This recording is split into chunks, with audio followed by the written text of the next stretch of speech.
The Avenger. Versatile, vicious, and venerable. It is a ship that is as popular today as it has ever been.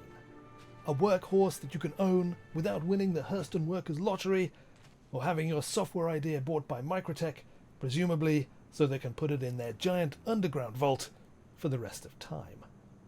It is a ship that has given millions the freedom of the stars. But history could have turned out very differently for the stalwart Avenger.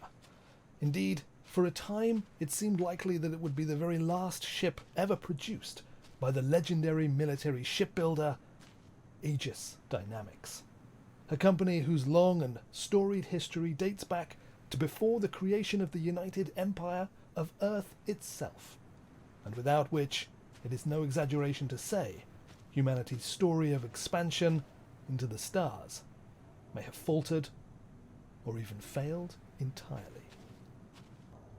Yet, despite billions of UEC spent on marketing and public relations, even today Aegis Dynamics carries the legacy of its connection with the military excesses and tyrannical oppression of the generation of imperators who bore the name Messer.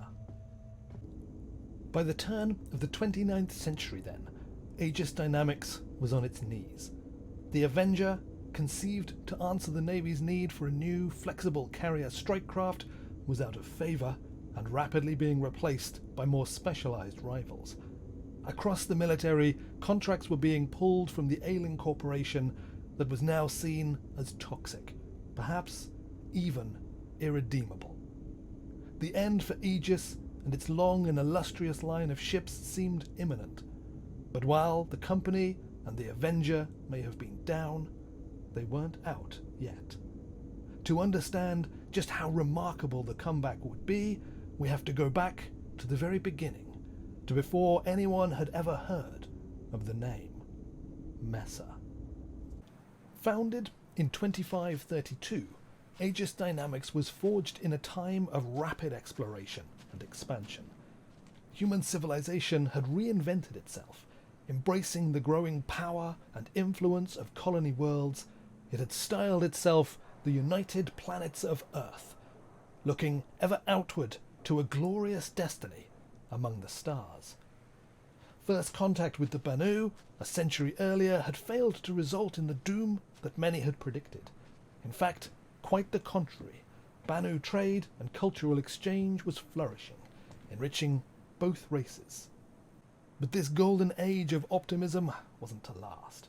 Humanity was about to discover not every alien race was as friendly or non-threatening as the Banu. First contact then with the Xi'an Empire was a disaster, as a human terraforming company tried, inadvertently, to steal a Xi'an planet, resulting in a diplomatic standoff that would develop into a Cold War lasting centuries. This sudden appearance of a powerful, seemingly belligerent alien race, a race both far older and more advanced than humanity, was a shock to the overconfident UEP, feeding a growing sense that the galaxy might, after all, be a rather more hostile and dangerous place than anyone had realized. The directors of then Earth-based Aegis Macrocomputing and Davian-based Dynamic Production Systems saw an urgent need to improve humanity's defense technology. Merging, they formed a new company dedicated to the design and manufacturing of advanced military spacecraft. Aegis Dynamics was born. Its singular mission to provide humanity with the ships and tools that we would need to survive in a hostile galaxy. The years that followed the company's founding proved every bit as dangerous as predicted, with numerous military encounters taking place in the cold depths of space, culminating in 2542 with the outbreak of the First Tavaran War.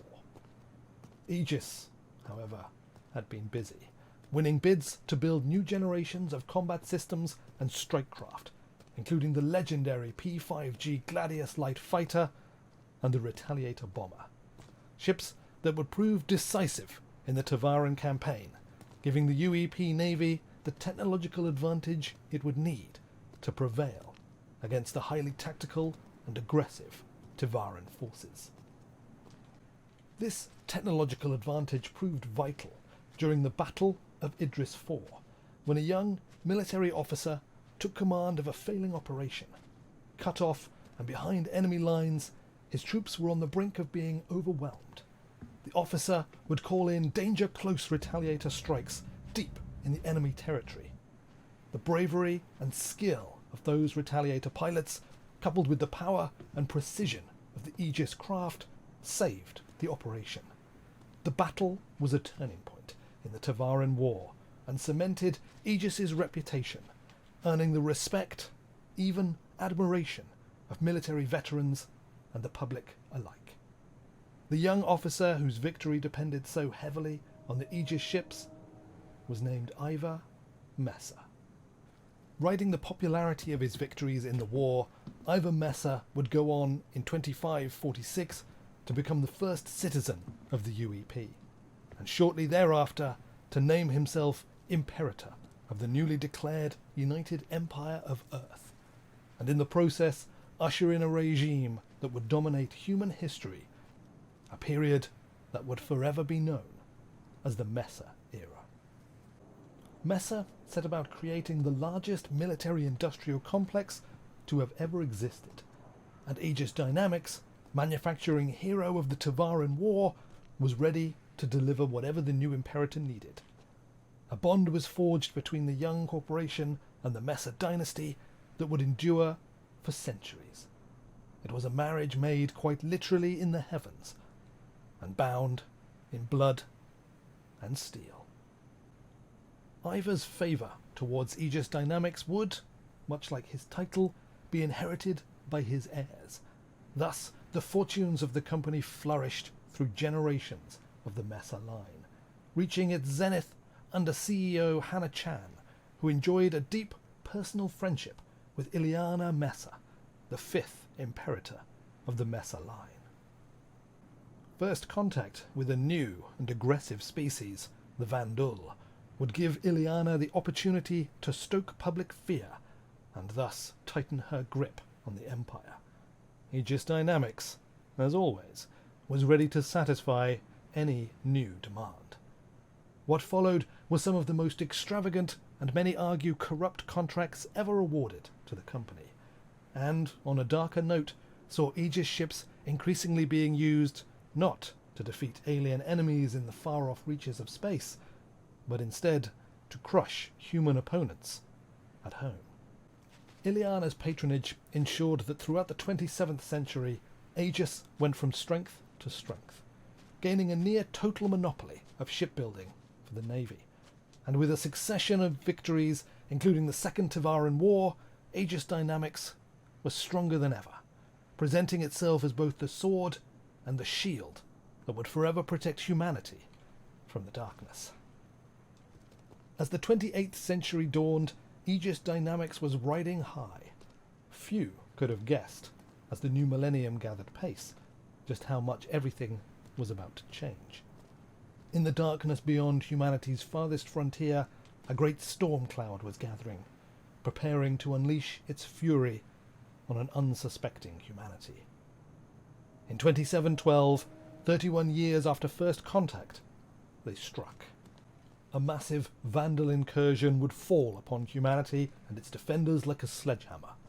Overconfident and bound by rigid military doctrine, humanity's defenders found themselves utterly unprepared for the enemy they fought, and for the first time in its history, at the Battle of Orion, the might of the Messer's United Empire of Earth would suffer a catastrophic defeat. In just 3 days of fighting, the seemingly indestructible UEE Navy's Orion fleet, built, of course, by Aegis Dynamics, was driven back and shattered by the overwhelming power and fury of the Vandal forces. It was a defeat that would shake human confidence to its very core, and one that would have long and far-reaching implications for humanity's dealings with alien races. There would be many more battles between human and Vandal ships in coming decades, but it would be more than 200 years before humanity would finally shake off the legacy of this loss and declare war on the Vandal. But that is another story altogether. In the aftermath of the Battle of Orion, it's impossible to overstate just how significant an event the defeat was for the reigning Messer regime. The Messers, like all tyrannical rulers, relied upon the image of absolute power. Moreover, a key pillar of their authority, since Ivor Messer himself took control, was that only the Messers could protect humanity from the darkness. To lose, and lose so badly, opened a crack in the very foundations of the Empire, a crack that would only widen as the century wore on. Meanwhile, Aegis Dynamics found themselves under attack from military commanders who sought to shift the blame for the loss onto outdated ships and weapons. In response, they would begin work on new designs and upgrades to answer the Vandal challenge once and for all. And so, work began on an advanced and highly adaptable multi-role carrier-based fighter platform. It was to be far more flexible than the specialized fighter craft in service at the time, and capable of being modified with a variety of modular systems and payload packages. It was built expressly to provide the capability to strike back at the Vandal threat wherever it may emerge, without waiting for specialist fleet resources to arrive. The new ship was first seen in service in 2760, and it was given the name Avenger. The Avenger represented a marked departure from traditional military doctrine, designed not to excel at one thing, but to be capable of a wide range of tasks. This approach was controversial, and many have cited the Avenger's relatively short service life as a sign the ship failed to deliver. However, in combat, the Avenger would rack up a number of impressive victories, and served with distinction as both a mainstay strike fighter and special operations platform. In the end, it wasn't any failing in the battle space that sealed Avenger's fate. It was the turning of history itself. On the 3rd of May, 2792, the Messer era was to come spectacularly to a close, with the overthrow of Linton Messer, the 11th and last Messer to rule humanity. With his fall, the patronage of the Messer line that Aegis Dynamics had enjoyed for so long was to turn to poison. The new government, led by Erin Toy, would set about uncovering and publishing the catalogue of horrors perpetrated by the Messers during their centuries-long reign, horrors all too often carried out by the UEE Navy, and therefore in an Aegis Dynamics ship.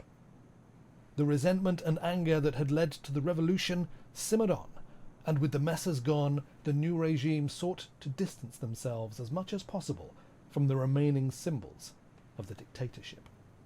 Symbols like the ships and weapons built and maintained by Aegis Dynamics. Almost overnight, the company found itself frozen out of new and existing military contracts. Public resentment for its part in the centuries of oppression boiled over, as the closeness of its relationship with the Messers, for so long a blessing, was now a taint that threatened the very existence of the company. The years that followed the collapse of the Messer regime were tumultuous, and it's easy to look back now and wonder at the contradictions. But you have to remember that the Empire was in the process of completely reimagining itself, trying to shed the legacy of tyranny while still holding together dozens of systems spread across light years of space. Pragmatic choices sat alongside ideological imperatives in an ever-shifting pattern that tried, and ultimately succeeded, in maintaining the delicate balance of civilization. Avenger managed to ride this balance, remaining the mainstay strike fighter of the UEE Navy for a time. However, as the new leadership gained in confidence, they directed money away from the Navy and into a host of scientific and social projects. What remained was increasingly being hoovered up by new companies, untainted by long association with the fallen tyrants, leading, ultimately, to new strike craft like Anvil Aerospace's F-7A Hornet to finally replace the bulk of the active service Avengers. Aegis Dynamics, it seemed, had run out of time. A lesser company would have simply faded away at that moment, overrun by history, exhausted and beaten. But not Aegis Dynamics. Not the company who won the Tavaran Wars. Not the company whose ships drew a line in space that the Xi'an never dared cross. Not the company who had defended humanity from every challenge the galaxy had thrown at us. Aegis Dynamics wasn't ready to give up the fight, and it had one last ace up its sleeve. The company retained a large inventory of highly serviceable ex-military Avengers, proven, survivable, and adaptable ships. The question was, who would buy them? The break came from another organization struggling to free itself from the legacy of its role in the Messer reign. The Advocacy. Under the Messers, it had been a feared, often corrupt secret police force. Now, under new leadership and a new High Advocate, it would be reconstituted to their original purpose and charged with being the champions of inter-system law. At a time when the fracturing of the Empire was a very real possibility, it would be the advocacy and the rule of law, rather than the iron fist of the military, that the new government would turn to hold the UEE together. At its core would be an elite force of agents, highly mobile and able to pursue and confront criminals and corruption across system borders. But for the advocacy to succeed, it would need ships for these agents that were small and fast enough to pursue criminals wherever they went, but capable enough to stand their ground and fight. And they needed a lot of them. They needed the Avenger. The contract to supply the advocacy was the lifeline that Aegis needed, but it was a tremendous gamble. The contract, heavily skewed in the government's favour, would have left Aegis with little, if any, room for profit. The company then staked everything it had left on the contract. It was a gamble that would pay off spectacularly. Advocacy agents would prove enormously successful, preventing criminal enterprises from filling the power vacuum and rooting out the lingering factions and individuals whose corruption had shored up the old tyranny. This success would earn the advocacy the respect and gratitude of the population, and Aegis Dynamics made sure when people saw the advocacy, they also saw the Avenger they rode in on. Shows like the Aegis-sponsored The Advocate further cemented this image, as billions tuned in to follow the adventures of Azim Flair as he travelled the verse confronting corrupt officials and runaway Messer-era military leaders. It was a public relations triumph, and slowly but surely, Aegis Dynamics was rehabilitated in the public consciousness. Everyone from local law enforcement and independent bounty hunters to touring bands and independent traders wanted their own Avenger. The company responded by releasing a series of variants to the civilian market, where the ship's legendary versatility saw it pressed into service in a myriad of roles. The civilian Avenger was so successful, in fact, that the company followed up with civilian versions of many of its other iconic space frames, adapted, updated, and modernized. These offerings gained considerable market share through civilian and law enforcement sales, but at its core, Aegis remained true to their founding purpose, and although it would never again dominate UEE naval procurement in the way it once had, the number of Aegis systems in naval operation quietly grew as aging systems were upgraded and newer systems were once again developed. So it was that when the old threat of the Vandal returned to strike at humanity in the Vega system, and Admiral Ernest Bishop declared on the Senate floor, "Without victory, there can be no survival," it would fall, once again, to the ships built by Aegis Dynamics to stand before the coming storm, to hold the line and win victory for the United Empire of Earth.